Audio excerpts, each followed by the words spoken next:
This is my thing with Andrew Tate. I love the brother. As a matter of fact, he's probably been one of the most positive inspirations in my life personally. Regardless of what religion you're in, you should be able to pick up a text to see what it is that these people are preaching about. Focus. You gotta have that confidence, right? You gotta be like, yo, I'm fucking better than everybody. I will fucking smash everybody. Have a crippling insecurity, a fear of not being good at all, of being shit. And that fear drives.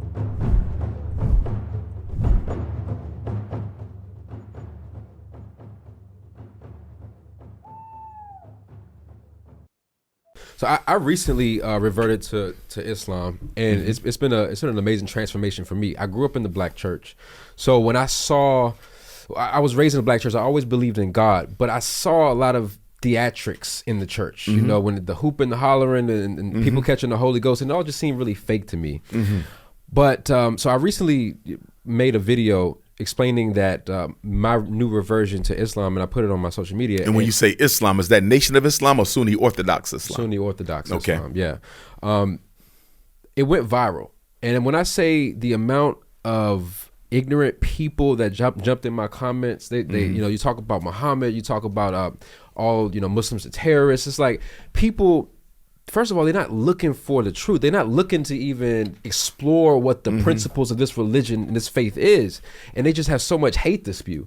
I think that the division, it isn't within the books themselves. The Quran is a holy book. It's one of my favorite that I came across in my lifetime. The Bible also.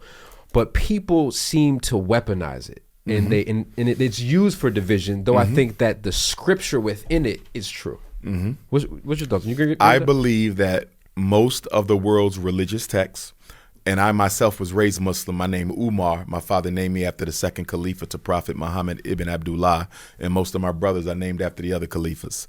I believe that all of the major world's religious texts, most of it was borrowed from ancient African scripture. So yes, there's much truth in the Bible. There's much truth in the Quran. When people say they disagree with Christianity or Islam, I don't think they fundamentally disagree with the core belief system. They disagree in the manners in which those religions have been weaponized against the black community. To give you an example, many Africans who belong to the church are not interested in doing any real community grassroots work with people who don't belong to the church. There are brothers in the Sunni Orthodox Masjid who will not do work with brothers who are not in the Sunni Orthodox Masjid. So we are actually victimized by religion in the sense that only among American Africans will we segregate and separate ourselves from other black people because we don't share the same religious persuasion. Whereas you can go to China where I've been and spoke. Well, the Chinese have Jehovah's Witness, they have Christians, they have Buddhists, they have Muslims. But guess what? They're all concerned about the best interests of the Chinese people first. You see, you can go to Israel. Not everybody in Israel is Jewish, right? You have Christians in Israel, you have members of other religions in Israel. But when it comes to the best interests of the Israeli people, whether they're Jewish or not, they're united. So the issue with us as black people from a religious perspective is the religions have to graduate to a point where this is what we fundamentally believe, but we're not going to look down on black people who don't believe it. That is what turns so many black people off. I can't tell you how many meetings I've been in with people I genuinely loved, cared for, and trusted who said in the meeting, because this movement is only for black people, I can't be a part of it. My religion does not allow me to struggle within any organization that's only for blacks. Yes. Which religion is that? Yes. Islam, Sunni Orthodox Islam, Christianity. And let us be clear, not every person who belongs to the religion is of that integrationist colorblind mindset. But if you take the religion in its totality, as someone who was raised by a Muslim father and a Christian mother, religion often becomes a barrier to black organization. I give you a point with FDMG. One of my donors, diehard donor, we had a conversation through text, and he said, Dr. Umar, I understand it is your intention to teach the spirituality of Ifa to the students at FDMG. I said, yes, your child doesn't have to practice, but they must learn how their ancestors dealt with God way before Muhammad, Jesus, Moses, Abraham, any of them was born. Right. He said, well, if that's the case, my son will not be able to go to your school. And in response to him, I said, don't you find it interesting that you will deny your son a first-rate education at an African-centered school because you don't agree with the spiritual system we're teaching, but you never took him out of public school, although they're teaching transgenderism, homosexuality. They're teaching all types of unhealthy lifestyles and other behaviors. You never thought of taking him out of public school. It was okay for him to learn about LGBT. It was okay for him to learn about transgenderism. It was okay for him to be indoctrinated with white supremacy, but it's not okay for him to learn about traditional African spiritual science.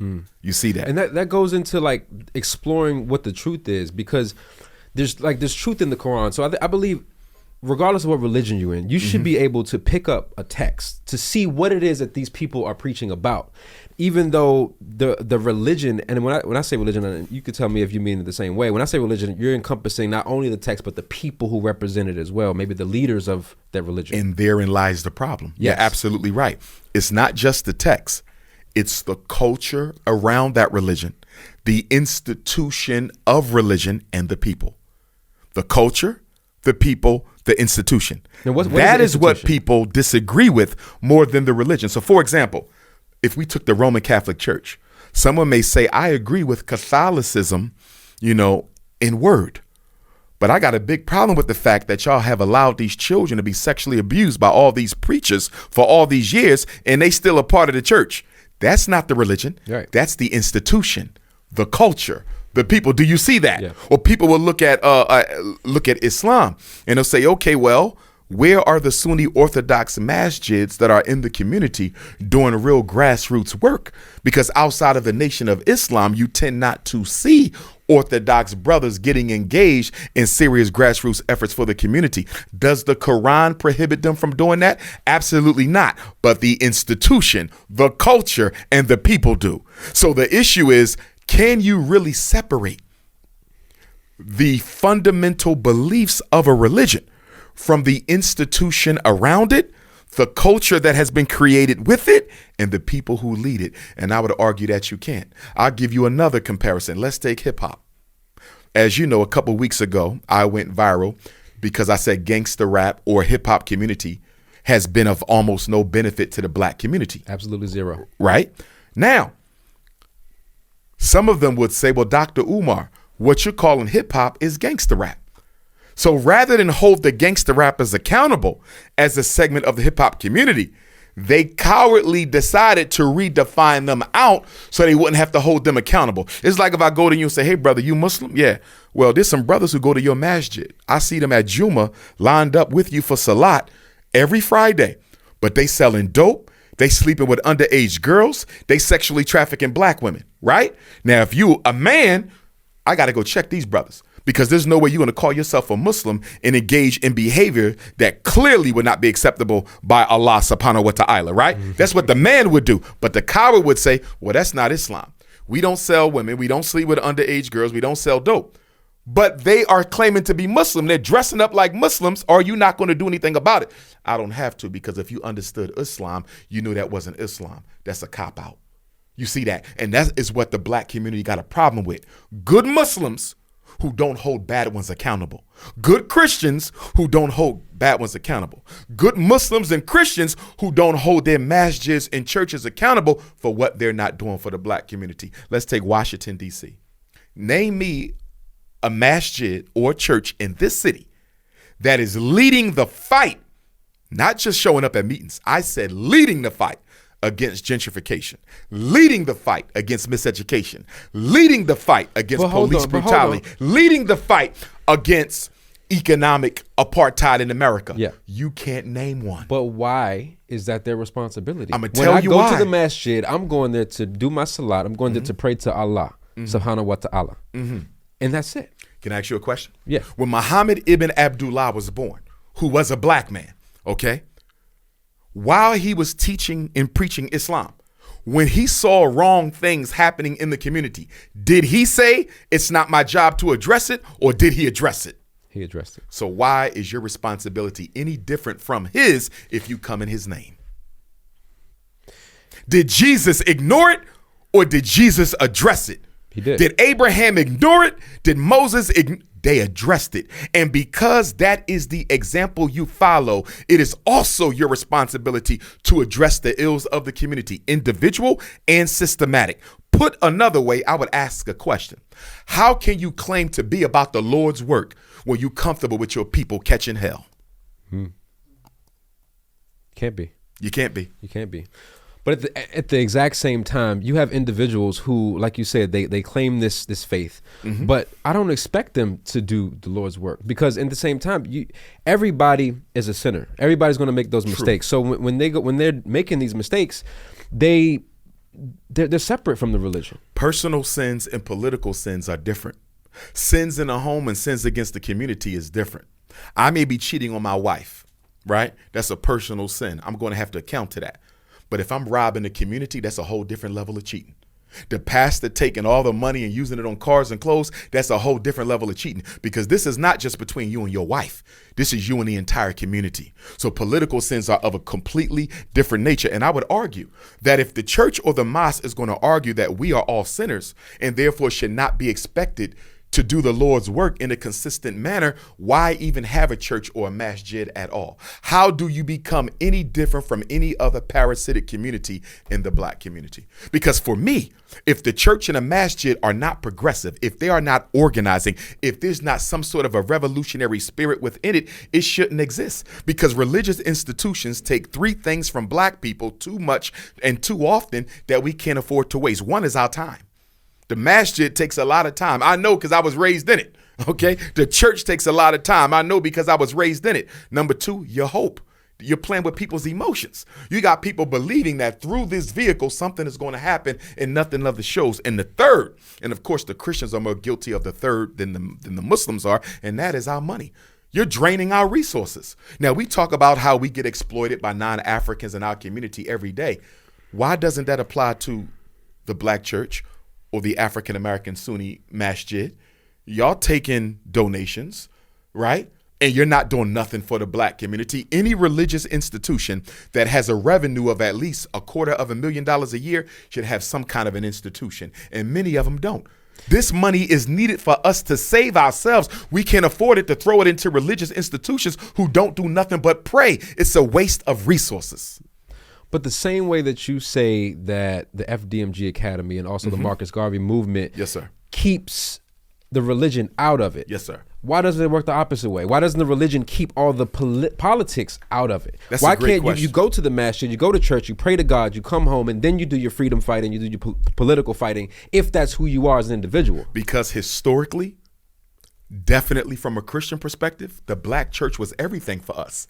The black church during slavery and after, during Reconstruction, was the foundation of all things African. We got our jobs through the church. We fought the KKK through the church. We buried our dead through the church. We built our homes through the church. We educated our children. The black church gave us our first schools. The black church gave us our first HBCUs.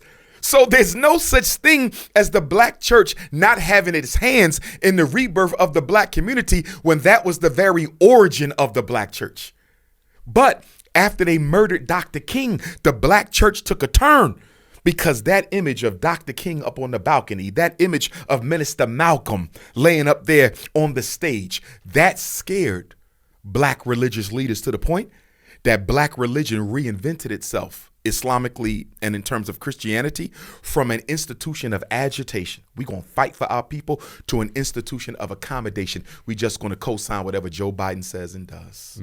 The black church has been stripped of its masculinity. When I say it's been stripped of its masculinity, I'm not speaking of sexuality. I'm speaking politically. The black church in the Sunni African-American masjid have been stripped of their masculinity in that our children do not see them fighting for justice on any front and on any way for their own people.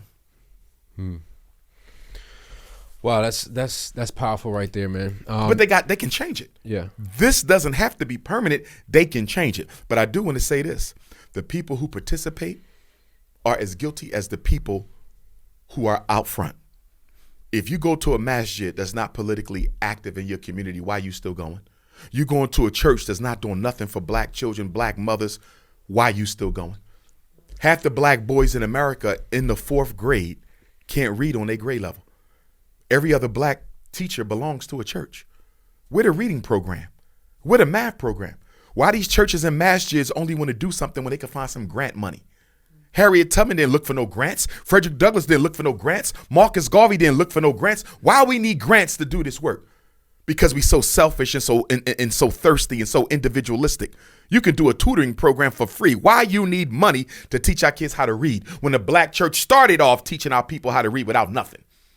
You see, where's the sacrificial spirit of black religion? We've lost it. We've cashed it in for capitalism. Mm-hmm. And that's a big reason why God doesn't bless us as a people, not just the Muslims and Christians, but all of us. Because if you look at our behavior, we have went crazy imitating Caucasians and got a nerve to expect divine intervention. Why would God help black people? You a $2 trillion people. You spend $30 billion a year on weaves and perms. You spend $2 billion a year on Air Jordans.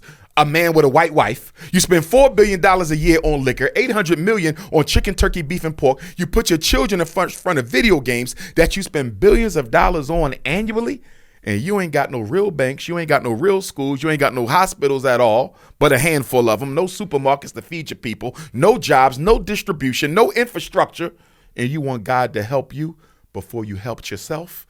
It's not gonna happen. Until black people help ourselves, we ain't getting help from nobody. And nobody feels sorry for us because we're the only Africans on the planet Earth who can fix half our problems ourselves. $2 trillion? Imagine what the Mexicans would do with $2 trillion. Imagine what the migrants would do with $2 trillion. Show up to any people on earth with $2 trillion, and I promise you they will transform their reality. Everybody but blacks. Why? Because we love white people too much to wake up and smell the coffee that we better create our own because they don't plan on having us around for long. And number two, we hate each other more than we hate oppression and racism, which is why I say until black people hate racism, not white people, until you hate racism more than you hate yourself, we never get free. We keep talking about fighting the white man out there. What about the one that's living inside of you? We have internalized the white man. You see that? So what are you going to deal with the white man in you until you purge that? Stop talking about the white man. Stop talking about Joe Biden. Stop talking about the Democrats and Republicans because they could disappear tomorrow and you would reinvent racism through the white spirit that's in your body. So black people are black people's worst enemy, first and foremost. No, racism is. We're the second worst. And the reason racism is, we're too disorganized to invest in our own destruction. Our destruction comes as collateral damage of primary destruction, which is coming from the U.S. government. The systems that are in place. The systems that are in place. In fact, the Kerner Commission report, 1967, when Lyndon Baines Johnson put together a bunch of white professionals to study the cause of all the riots that happened in 1967. And the Kerner Commission came back and said, hey, all the problems black people got, we caused them. This is in the report. We caused them. They said that the white power structure created them, the white power structure maintained them, and the white power structure condones them. That's coming straight out of the Kerner Commission. In fact, one of the reasons they had to kill Dr. King is because Dr. King would have had the benefit of the Kerner Commission report when he embarked on his breadbasket campaign. And could you imagine a Dr. King with the government's own report corroborating everything he's saying? Dr. King had to die. That Kerner Commission report was one of the bullets in Dr. King's casket. So racism being the first destructive force against us, but like you said, we're our self-hate is number two. Self-hate. One thing I wanted to talk about, Dr. Umar, is hip hop or music in the black community. Lyrical self-hate. Lyrical self-hate, but it's more than lyrical because lyrics are audio, it's sound. Those are vibrations. Those are vibrations that are penetrating the minds of the youth all across America and even across the world. Yes. But the difference is when these other cultures and races consume that music, they don't really get ratchet and start having their booty out. They don't do that shit. They listen to it and then they go about their day. Absolutely. We internalize it because we're seeing those images degrading, self-hating, talking about killing each other in the media all day. At the end of all that, when you see the current landscape of hip hop and music, who is to blame? Is it the artists? Is it their team? Is it the money that's behind them pushing the message? It's both. The industry is responsible because they produce it, they market it, they sell it, right? Without the industry, there is no gangsta rap. unless it's in the hood, and it won't be that influential, right? So the industry is responsible, but we're responsible because we supply the content. We are the raw material within the industry. So they're equally guilty. But from a community perspective, we must be held accountable more. You know why? Because as we know, the white-owned music conglomerates owe us nothing. They owe the black community nothing, but you black men who's supposed to be leading your community and out here desecrating it through your words in these songs, you owe us. You see that? So I would hold the rapper more responsible than the industry because white people don't owe me nothing, but these black men absolutely do. And we got to put this in perspective, right? Hip hop coming after the end of the glory years of the Black Panther Party, you know, the early to mid 70s. That's such a wide range. Like, it's such two extremes. The Black Panther Party, then you got today's hip hop. Right. But see what happened once the government killed off and incarcerated all of the relevant voices of the Black Panther movement and the Black Liberation Army, we weren't left with much. So then hip hop rises out of the ashes of this, right? Brothers just want to have fun. The political message was somehow faltering because those minds were snatched from us, right? And so they just wanted to have fun and put out something positive. And hip hop did start out positive, right? But then people started wanting to be gangster. The crime element snuck in the back door of hip hop and redirected it. And then when NWA sold 1 million records without no radio play, every brother said, well, damn, if they can sell 1 million without no radio, I need to go gangster. And that was when the gangster rap revolution began. NWA wasn't the first gangster rappers, but they were the most successful of that early bunch, you see, and it took it in another direction. So, you know, but let me go a little bit deeper. You know who I blame more than the gangster rappers and more than the white industries? The black men. Oh. Black men as a group who abandoned black children during desegregation of the 70s and ran to the white suburbs with a white wife or a bougie black woman. Remember, hip hop is growing. At the time, black America is desegregating. You see this? So now you're starting to get your first 2-3 generations on a mass scale of black men with masters and PhDs, good jobs, and money to buy a good house, right? So the boys who are gangster rapping don't have the direction of the men they need to keep them from going into that genre of content. Had black men never abandoned black boys, had black male professionals never abandoned the inner city, you may have never gotten gangster rap because we would have never allowed them to write it, produce it, and put it out there. So black men are responsible because idle minds are the devil's workshop. If we were on our job, gangster rap could have never been created.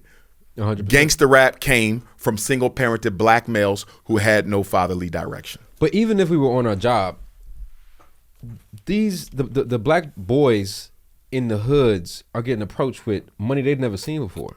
So you come to a black boy without opportunities, and if he pushes this message, if he becomes a gangster rapper, he gonna take that check and he gonna do what he gonna do anyway. So I agree with that, but you're missing one stage. My son cannot take the check, cash the check, or sell the drugs for the check or anything else he's going to do if he's being supervised by me. Do you see that? When men account for the boys can't do no wrong. The problem is, 67% of our children are raised by single mothers without no father's influence. That is the perfect cesspool for white America to engineer any type of social ill she wants. And gangster rap is a part of that. Not just gangster rap. Last year, we had a song by the name of Sexyy, was voted the best song of 2023. And this great American poet goes on to say, my coochie pink, my booty hole brown. And this is Sexyy Red we talking about.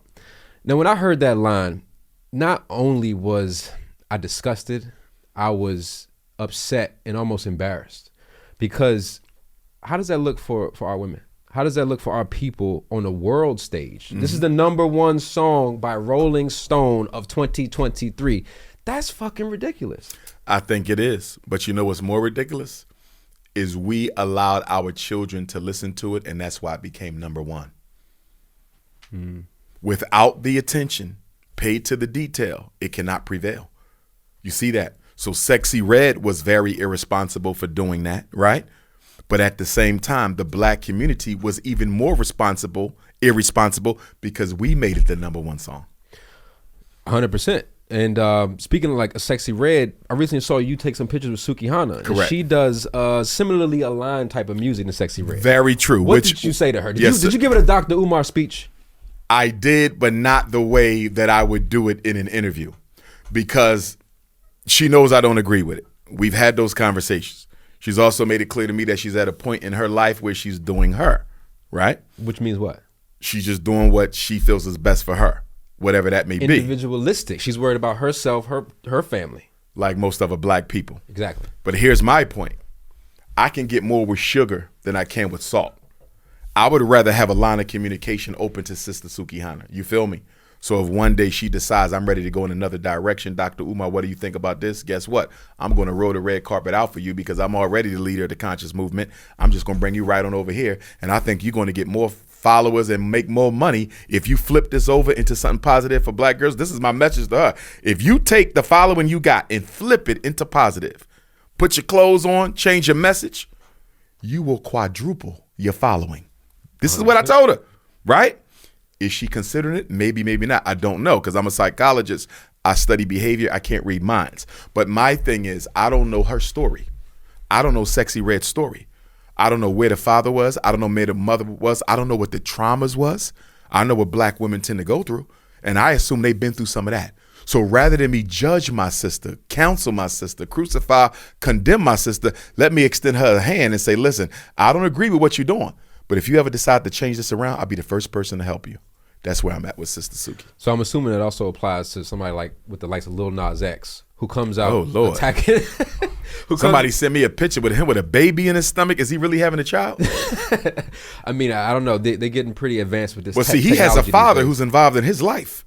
So, wow. I would kind of want to ask the father, how did this happen?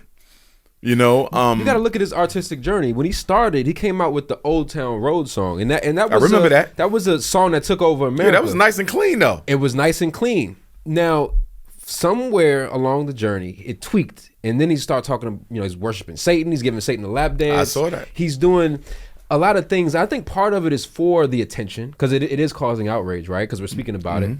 But at what cost? Controversy sells. At what cost? It's for the cost of the community. It's for all of them. What they do it at the cost of the community. Every rapper, every singer. Me and Nick Cannon, I was just interviewing with him last weekend, and I don't want to get too deep into our conversation because it hasn't been released yet, but we had this same conversation. You know, at what cost, and when is it acceptable, and when are people like Dr. Umar being too critical? And my response to that is, look at any other culture. Would they tolerate their children doing before their babies what we allow our children to do before our babies? Nobody would tolerate it but us. You know why? Black people have no allegiance to the black community, and they're not forced to be accountable to the black community. We're the only community I know of that has no sort of behavioral modification structure. In other words, every culture gives out rewards. That could be a job. That could be a little reward, right?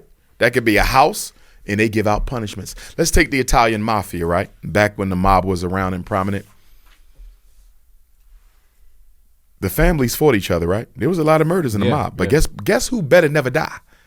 A woman, a child, or an elder. You want to come shoot up the block? Fine.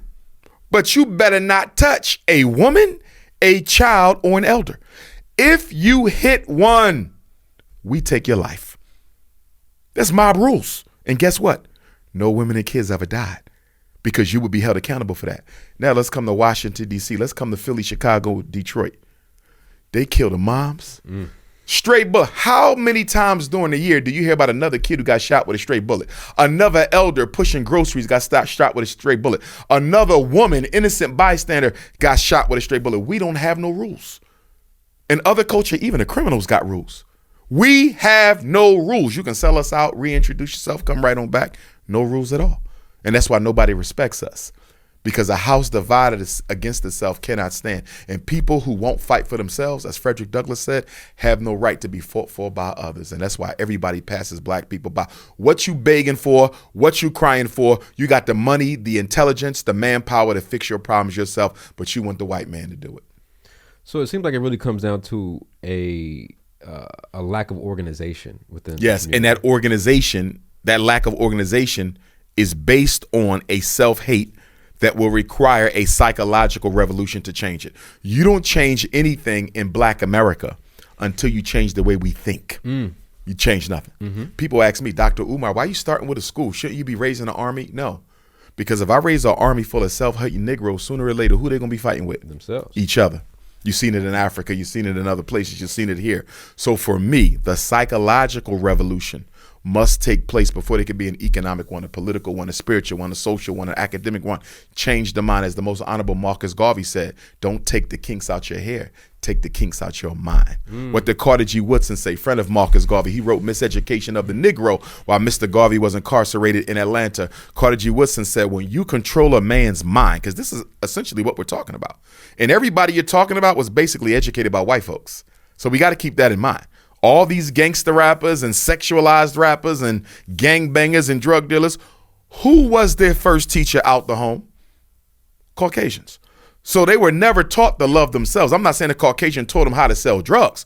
I'm saying that they were able to sell drugs easier because public school in Washington, D.C. never taught you how to love yourself, never taught you how to honor yourself, never taught you that your community was something worth preserving and protecting. Carter G. Woodson said, when you control a man's mind, you don't have to worry about his actions. You don't have to tell him to go to the back door. He will go without being told because the conditioning of his thought has made it so. And when he get to the back door, Dr. Carter G. Woodson said from right here in Washington, D.C., if there is no door, he will make it and walk out. That is the American Negro. The white man need not fear your action because he's the one who engineered your thinking. And when it comes to reprogramming your thought, that kind of goes back to the influences, not only just music, but what we see, on social media. Or the lack thereof. Or the lack thereof. You see what China did? China just passed a law. Because, the Chinese, they're pretty much the world superpower. They're waiting for America to jump. They're going to bite them, right? They are so focused and obsessed with global conquest that they have shut down video gaming to 3 hours a week. Damn. In China, they better not catch your child. This is the government telling the family and the parents 3 hours. You know why? Because we trying to take over the planet Earth. We ain't got time for TikTok. And by the way, they have no social media in China. They have their own social media. So you must use the state-sponsored social media. In order for me to check Twitter or get on YouTube or my Instagram, I had to get a VPN code and break through to get through. So there's no social media in China, only 3 hours of video games a week. You try to do that in Black America, there'd be a civil war. You know why? Why? Because our single mothers, no fault or shame on them, they use social media as the new babysitter. Black women are so thankful for social media because before I had to find a babysitter, I had to pay somebody. Now, I give my son a smartphone. He's 6 years old. I could sit him on the couch For hours. for 12 hours and come back, and I promise you he'd still be where I sat him down. You see that? So social media has been the new mind control instrument for Black America. Now, you do have some states now trying to pass laws to curb social media. But guess what? Nobody's going to enforce that in the Black community because one of the greatest things that happen for racism is social media in the Black community. Church for the adults, social media for the children. A grand distraction.